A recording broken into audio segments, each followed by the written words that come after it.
3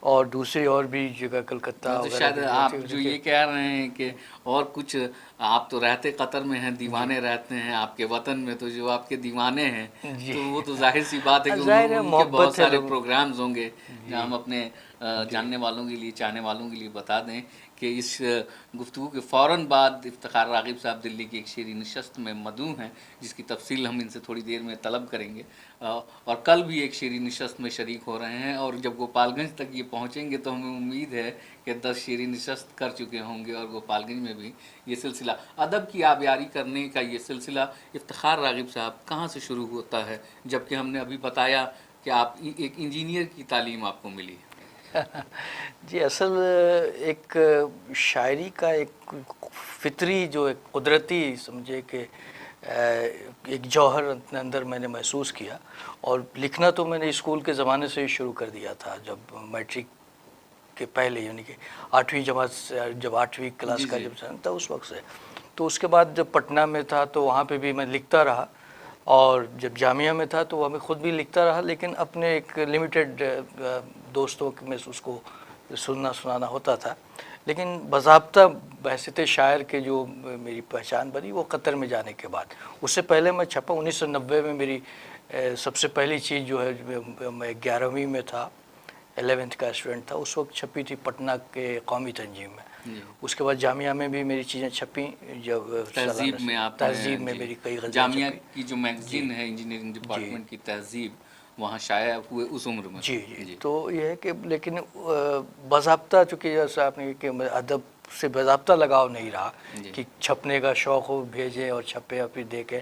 آج بھی وہی ہے کہ لوگ چھاپ دیتے ہیں اور بعد میں پتہ چلتا ہے، یا بہت جگہوں پہ پتہ نہیں بھی چلتا، بہت ساری چیزیں چھپتی ہیں۔ گلف کے تو اخبارات کے جیسے کہ جی لنکس جو عموماً آپ وال پہ ہاں شائع کرتے ہیں، ہم نے دیکھا ہے کہ اخبارات میں خاصی جی ترجیح آپ لوگوں کے وہاں جو ادبی خدمات ہیں بیرونی ملک، جی اس کو بہت کوریج ملتی ہے۔ جی ہاں، وہ قطر میں دیکھیے اردو 1959 سے چل رہی ہے۔ ہماری جس تنظیم کا میں جنرل جی، اس سیکرٹری ہوں، تنظیم کا کچھ وہ بتائیے آپ ہمارے جی جان۔ 1959 میں 1959 میں ہندوستان اور پاکستان کے جو اردو جاننے والے لوگ جو اس وقت اردو گئے تھے، دوست لوگ اس جی تو انہوں نے مل کر کے ایک تنظیم بزم اردو قطر، جس کا نام بعد میں پڑا، لیکن بزم ارباب ذوق کے نام سے انہوں نے ایک شروعات کی، تنظیم شروع کی، جو 1959 میں۔ اس کے بعد جی سے یہ تو وہ بہت میں اس کا مشہور ابھی یہ گروپ پچھلے ہے۔ 2010 سے اس کا جنرل سیکرٹری ہوں، میں سب سے پرانی تنظیم میں ہوں۔ تو وہ ہے۔ اس کے بعد بہت ساری تنظیمیں ہیں جو آپ دیکھتے ہوں گے رپورٹوں وغیرہ میں، جن کے جی پروگرام ہوتے ہیں، تقریباً ہر ہفتے پروگرام ہوتا ہے، ہر 2-3 مہینے بعد ایک بڑا پروگرام مشاعرہ بھی ہوتا ہے، سال میں 3-4 بڑے مشاعرے بھی ہوتے ہیں وہاں پہ، اور چھوٹے چھوٹے پروگرام تو ہوتے ہی رہتے ہیں۔ تو اس طرح سے ایک اردو کا اچھا ماحول ہے وہاں پہ، اور اردو کا ایک ہفتہ وار سیاست جو حیدرآباد کا ہے، انہوں نے سیاست مڈل ایسٹ کے نام سے قطر سے جاری کیا ہے، جو میرے خیال سے 7-8 سال ہو گیا، جو ریگولر شائع ہو رہا ہر ہفتہ وار۔ تو اس میں وہ کور کرتے ہیں وہاں کی جو۔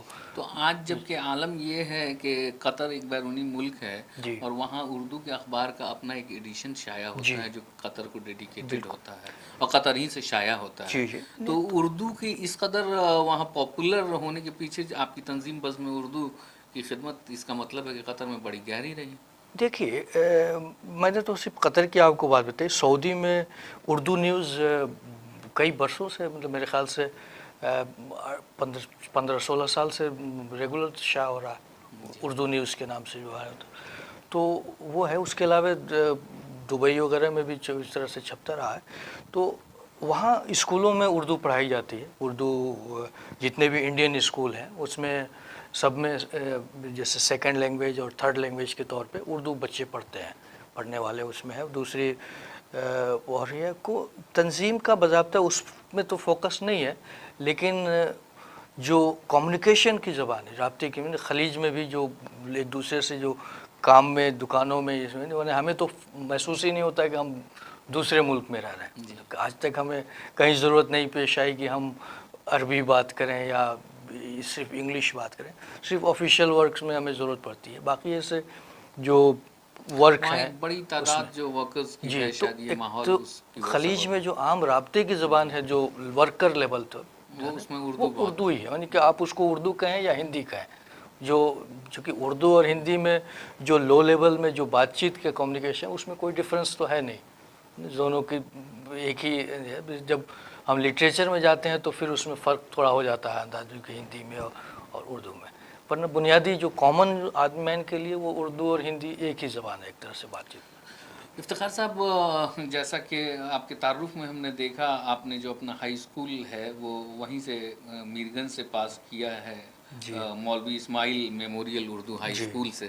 یہ ایک اردو ہائی اسکول ہے بہار میں، میرے خیال سے یہ بھی جس کو کہتے ہیں گورنمنٹ کے وترہت اسکیم کے تحت کوئی ادارہ ہوگا جہاں تک ممکن ہاں، ہے۔ یہ دیکھیے آپ جانتے کہ ایسے بہت سے ادارے ہیں، میں اپنے دیکھنے والوں کے لیے بتانا چاہتا ہوں، گوپال گنج میں ایسے بہت سے اردو اسکولز ہیں جو ایک زمانے میں سرکار کی وترہت اسکیمز کے تحت قائم کیے گئے، اور ابھی بھی ان کے اساتذہ اپنی تنخواہوں کے لیے سرکار کے ساتھ جو ہے ہمیشہ تصادم کے شکار ہوتے ہیں۔ دیکھیے کہ ان کا کیا نتیجہ ہے، انہوں نے اردو کے لیے کیا کام کیا۔ آئیے یہ ہم ایک شاعر سے جانتے ہیں کہ ان کے تعلیمی سفر میں ان کی اسکول اسماعیل اردو ہائی اسکول کا کیا رول رہا۔ دیکھیے وہ اردو ابھی جو مولوی اسماعیل میموریل اردو ہائی اسکول ہے تو وہ بھی اسی دور میرے 1983 میں اس کا قیام ہوا تھا۔ میں اس میں 5ویں کلاس میں میرا ایڈمیشن ہوا تھا، تو وہاں سے، لیکن وہ بدقسمتی سے ابھی تک وہ سرکاری نہیں ہو سکا، حالانکہ اس سے پہلے اسلامیہ اردو اکیڈمی جو میرگنج میں ہے، اچھا، اس سے پہلے یعنی جو ابھی جو ہم نے بتایا یہ وترہت اسکیم کے تحت ابھی ابھی بھی ایک پرائیویٹ ہی اسکول ہے ابھی ہے، تو اور اس کی حالت اتنی اچھی ابھی بھی نہیں ہے اس اسکول کی۔ تو اس وقت بھی جب ہم لوگ پڑھتے تھے تو اس میں بھی جو میٹرک کا فارم کسی دوسرے اسکول سے بھرنا ہوتا تھا۔ جی، ایسے پرائیویٹ اسکول جو ہے منحصر ہیں اپنے طلبہ کو دوسرے اسکول سے، ان کے اساتذہ کا، وہاں کے ماحول کا کچھ اثر رہا آپ کے؟ ہاں، ظاہر ہے، جو ہمارے اردو کے جو ٹیچر وہاں پہ تھے، مہدی حسن صاحب ابھی بھی باحیات ہیں، بعد میں وہ سرکاری اسکول میں ان کی نوکری ہو گئی تھی، تو ان کا جو لہجہ تھا، انداز تھا، وہ چیزیں ہم کہیں نہ کہیں ایبزارو کرتے رہ گئے اپنے اندر۔ ان کا جو پڑھانے کا انداز تھا، یقیناً اس کا اثر ہے۔ افتخار صاحب، آپ ایک پڑھے لکھے آدمی ہیں، شعرا عام طور پہ پڑھے لکھے ہوتے ہیں، لیکن کبھی کبھی علم سے جو فارمل تعلیم سے نابلد لوگ بھی اچھے شاعر ہوتے ہیں۔ یہ میں اگرچہ کہ کہتا ہوں تو مجھے لگتا ہے افتخار صاحب آپ کو اعتراض نہیں کریں گے اس پہ۔ تو ہم یہ جاننا چاہتے ہیں افتخار صاحب، میں بھی 9ویں 10ویں کا طالب علم کسی زمانے میں رہا، اور میں جب اس زمانے میں طالب علم میں، میرے گھر اردو کا ماحول تھا، اردو سے تھوڑا شغف ہم کو بھی تھا، تو جو اردو کی نصابوں میں جو کچھ شامل تھا وہ کہیں نہ کہیں جو ہے ہنٹ کرتا تھا، دماغ کے اوپر اثر انداز ہوتا تھا۔ تو افتخار صاحب، ہم یہ جاننا چاہتے ہیں کہ آپ جب شعر کہنے کی جو پوری آپ کی تخلیق کا جو پروسیس ہے، ان میں ان نصابوں میں شامل یا ان کتابوں کا بھی کچھ کنٹریبیوشن ہے؟ بہت بڑا رول ہے۔ مجھے یاد ہے کہ جب میں بہت چھوٹا تھا، میں نے بچہ کی اسکول میں 2ری 3ری جماعت سے، جو مجھے یاد ہے کہ جب ہم نئی کلاس میں جاتے ہیں، کہ 2ری سے جب 3ری میں گئے تو 3ری جماعت کی جو کتاب ہوتی تھی اس کے ساری نظمیں یاد کر لیتے تھے، پوری نظمیں یاد کر لیا بالکل، اور اس کو پڑھتے رہتے تھے، گنگناتے رہتے تھے۔ تو کہیں نہ کہیں ذہن کی موزونیت، جس کو کہتے ہیں میٹر اور بحر وزن کا، تو اس کا بڑا رول ہوتا ہے کہ یہ بچپن میں کوئی اگر نغمہ گا رہا ہو، نظمیں پڑھ رہا ہو، شاعری پڑھ رہا ہو، تو وہ ذہن اس کا سینس ٹیون ہو جاتا ہے۔ میرے خیال سے وہ بچپن میں مائنڈ ہی ٹیون ہو جاتا ہے۔ جی، مائنڈ ٹیون ہو جاتا ہے، تو وہ پتہ چل جاتا ہے۔ یہاں میں ایک دلچسپ بات اپنے دیکھنے والوں کے لیے کہہ دوں کہ پرانے لوگ کہہ گئے ہیں کہ پوت کے پاؤں جو ہے وہ پالنے میں نظر آتے ہیں، تو 4-5 سال 6 سال کی عمر میں اگر بچے نظمیں گنگنانے لگیں، گیتوں کو اٹھانے لگیں، تو آپ یہ سمجھ جائیے کہ ان کے اندر کسی شاعر کا کوئی نہ کوئی جراثیم پل رہا ہے جس کے آبیاری کی صحیح ضرورت ہے۔ بے شک۔ اور ابھی آپ نے ایک بات کہی کہ کم پڑھے لکھے لوگ بھی اچھی شاعری کر لیتے ہیں۔ میں نے ایک شعر کہا تھا کہ نہیں محتاج شعر و شاعری تعلیم کی، لیکن نہیں محتاج شعر و شاعری تعلیم کی، لیکن لہک اٹھتے ہیں وہ پودے جنہیں کچھ کھاد ملتی ہے۔ لہک اٹھتے ہیں وہ پودے جنہیں کچھ کھاد ملتی ہے، جو آبیاری لفظ میں بار بار استعمال کرتے ہیں، یعنی کہ شاعری کے لیے تعلیم کے محتاج شاعری نہیں ہے۔ بہت سارے ان پڑھ لوگ بھی بہت اچھی شاعری کرتے ہیں، آپ دیکھیں فکر گے، کی کیونکہ محتاج۔ ان کے وہ ذہن ٹیون ہوتا ہے اور وہ گنگناتے ہیں، لیکن اگر ان کو تعلیم بھی مل جائے تو وہ ایسے ہی ہے جیسے کہ پودوں کو کھاد مل جائے، جی یعنی کہ وہ بالکل وہ لہک اٹھتے ہیں، ان میں جان آ جاتی ہے۔ تو یہ کہ وہ جو ہے کہ تعلیم سے اس میں بہت زیادہ نکھار آ سکتا ہے، اس کو آپ کی تھاٹ، آپ کی سوچ، آپ کا جو زاویہ جو سوچنے کا ہے وہ بہت وسیع ہو جائے گا، واسٹ ہو جائے گا، تو آپ اس کا اثر آپ کی شاعری پر بھی پڑتا ہے یقیناً۔ افتخار صاحب سے میں اگلا سوال جو پوچھنے جا رہا ہوں اس کے پہلے میں کچھ بتانا ضروری سمجھتا ہوں۔ افتخار صاحب کا جو پہلا شعری مضمون منظر عام پر آیا اس کا نام بہت خوبصورت تھا، لفظوں میں احساس، اور ایسے ہی خوبصورت ناموں کے ساتھ یہ سلسلہ جو شروع ہوا وہ کچھ اور تک کے 5ویں شعری مجموعے پر آ کے ابھی ٹھہرا ہے۔ اللہ اس کو اور برکت دے اور اس سفر کو رواں دواں کرے۔ دوسرا شعری مجموعہ خیال چہرہ، ناموں کی گہرائی سے ان شعری مجموعوں میں موجود شعروں کی گہرائی کا آپ اندازہ کر سکتے ہیں، میں نے تو خوب اندازہ کیا ہے۔ اور تیسرا جو ہے مجموعہ ہے وہ غزل درخت ہے، اور چوتھا مجموعہ یعنی تو، اور 5واں جو کہ اب منظر عام پہ آنے والا ہے اور ہمیں بیحد دلچسپی ہے جلد سے جلد اس کے منظر عام پر آنے کی۔ اور یہ خوشخبری جو انہوں نے ابھی تھوڑی دیر پہلے ہمارے ساتھ شیئر کی ہے، بی ایچ یو میں ڈاکٹر آفتاب احمد آفاقی کے دستوں سے یا ان کے دیکھ ریکھ میں یہ جو ہے اس کی رونمائی ہوگی۔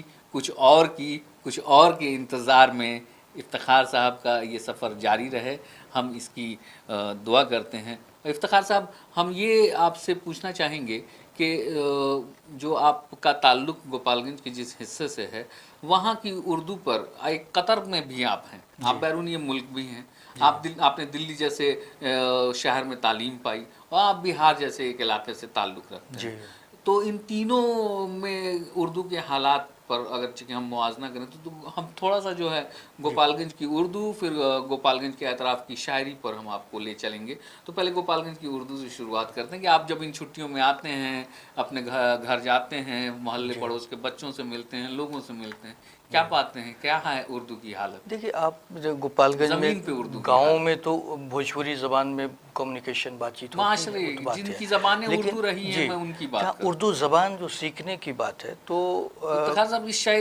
میرے اس سوال میں جی گہرائی ہے، آپ تھوڑا جی سا غور کریں۔ جی میں یہ سوال پوچھ رہا ہوں کہ ان نسلوں کو جن کو آپ نے اردو بولتے دیکھا، جی ان گھروں کو جہاں آپ نے اردو کو پلتے دیکھا، اب وہاں کیا عالم ہے؟ دیکھیے، ابھی جو ہے، اب ہم اگر دیکھیں تو وہ جو اردو حالات، معاشرہ تھا آپ کے جی بچپن دونوں طرح کا بات ہے، یعنی کہ اردو لکھنے پڑھنے کی حد تک کمی آ رہی ہے، لوگوں کو دلچسپی اس میں سے کم دکھائی دے رہی ہے، لیکن اردو کا جو اپنا مقام جو اس عوام میں ہے، کمیونیکیشن، رابطے میں، میڈیا میں ہے، وہ اپنی جگہ پہ برقرار ہے۔